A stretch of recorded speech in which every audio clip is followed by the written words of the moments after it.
ಸುಮಾರು ತಿಂಗಳಿಂದ ರಾಜ್ಯದಲ್ಲಿ ಮಳೆ ಇಲ್ಲದೇ ಬರಗಾಲ ಇತ್ತು. ಕುಡಿಲಿಕ್ಕೆ ಪ್ರಾಣಿ ಪಕ್ಷಿಗಳಿಗೆ ನೀರೇ ಇಲ್ಲ, ಭಾಳ ಬರಗಾಲ ಉಂಟಾಗಿತ್ತು.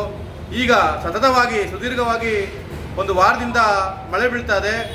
ಜಾನು ಮತ್ತು ಕುರಿ ಮೇಕೆಗಳಿಗೆ ಮೇವಿಲ್ಲದಂತೆ ಆಗಿದೆ. ಸುರಿದ ಮಳೆಯಿಂದ ಮತ್ತು ಮಳೆ ಇಲ್ಲದಿರೋ ಕಾರಣಗಳು ಮೇವೆಲ್ಲ ಕೊಳ್ತಿ ಹಾಳಾಗಿದೆ. ಮತ್ತು ರೈತರು ಬೆಳೆದಂತಹ ಏನು ಕೀರೆ ಸೊಪ್ಪಾಗಿರ್ಬೋದು, ದಂಟಿನ ಸೊಪ್ಪಾಗಿರ್ಬೋದು, ಪಾಲಕ್ ಸೊಪ್ಪಾಗಿರ್ಬೋದು ಸಂಪೂರ್ಣ ಹಾಳಾಗಿದೆ. ಅಂದರೆ ಇದಕ್ಕೆ ಸರ್ಕಾರ ಜನಪ್ರತಿನಿಧಿಗಳು ಕೂಡಲೇ ರೈತರ ಕಷ್ಟಗಳಿಗೆ ಧಾವಿಸಬೇಕು ಅಂತೇಳಿ ಒತ್ತಾಯ ಮಾಡ್ತಾ ಇದ್ದೀವಿ.